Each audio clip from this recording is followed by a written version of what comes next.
What's up, guys? This is an old video of when I found a giant oyster mushroom. It's actually an elm oyster that I found this day, and it was over a highway.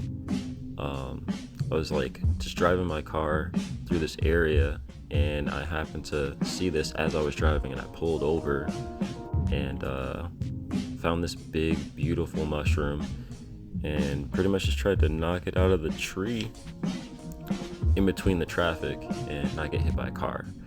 And since this was last year, and I drove by there recently and I actually saw this mushroom again. It was a much smaller flesh this time. I guess there wasn't as much water available for it to make a big, huge fruiting body, but yeah, it's definitely still fruiting, and it probably will continue to do so until that tree gets cut down from being too weak from all the decomposing that the mushroom is doing to the tree itself.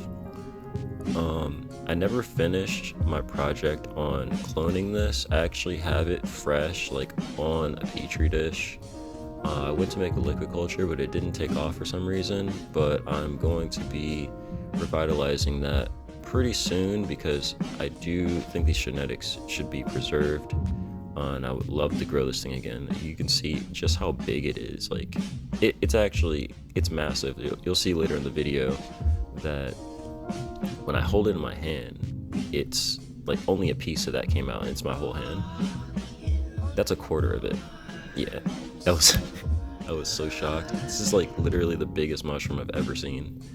This is bigger than any reishi I've ever found, bigger than any turkey tail. Like, just look at that. That's massive, and that's only one of them. There's two stacked on top of each other, and it's completely covered in spores because it's sporing right on top of itself.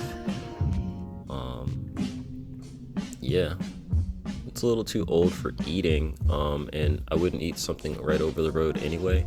90% of my forages are just for cloning, not for eating, just so you guys know, even though this looks like turkey meat.